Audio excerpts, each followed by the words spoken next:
Hello, YouTube. This is Resurrection Sunday, and God gave me a scripture this morning, woke me up early this morning with a scripture, which is Psalms 26, 126.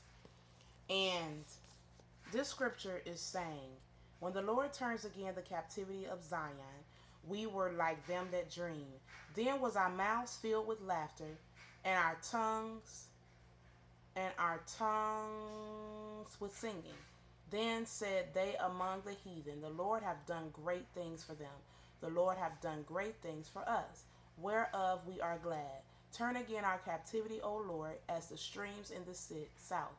They that sow in tears shall reap in joy. He that goeth forth and weepeth, bearing precious seed, shall doubtless come again with rejoicing, bringing his sheaves with him. Now, I am just want to break some of that down.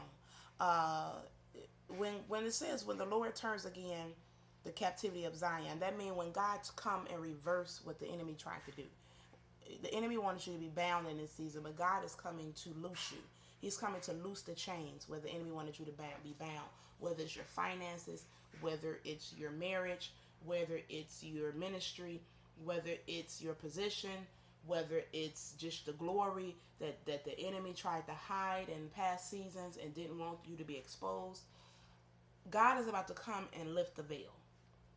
What belongs to you is coming to you in this season because he has been resurrected from the dead. God is alive. And because he is alive, your dreams, your visions, your goals, your ministry, your health, your finances shall also rise in this resurrection season. And it also says about those that sow in tears shall reap in joy. A lot of people look at tears as being a weak situation. But when you're crying, I don't cry all the time. But when I do cry, sometimes my tears may fall, and it may come on a person that it may be my tears may fall on another individual. It may not be in the cares of my own home when I cry, but I barely cry. When I do cry, God knows that there is something that I am concerned about, and trust me, He knows what each tear means. He holds them in His hands. And he knows what they all mean. Your tears can say, Lord, help me. Your tears can say, Lord, deliver me. So when we cry, we must not look at that as being, oh, that person crying, oh, whatever. No, it's not. Because God don't look at it like that. God see when that person cries, he's catching those tears, baby. Because it lets you know he's catching them. By this scripture here. He that goeth forth and weepeth. See. So it's letting you know he's catching your tears. Bearing precious seed lets you know that God knows what your tears mean. Bearing precious seed shall doubtless come again with rejoicing. So your weeping is not going to be forever. Your sadness is not going to be forever. You had a season of pain. You had a season of weeping. You had a season of sadness. Yes, and it could be a season where everybody else was laughing. Their season was good. Your season was full of joy.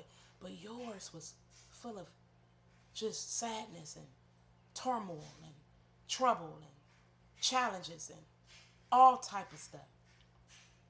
Now this is your turn.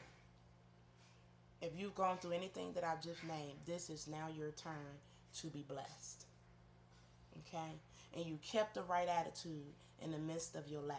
You kept the right attitude in the midst of your sadness. You kept the right attitude in the midst of your weeping.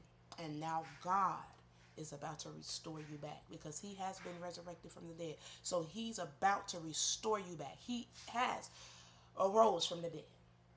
And today is Resurrection Sunday.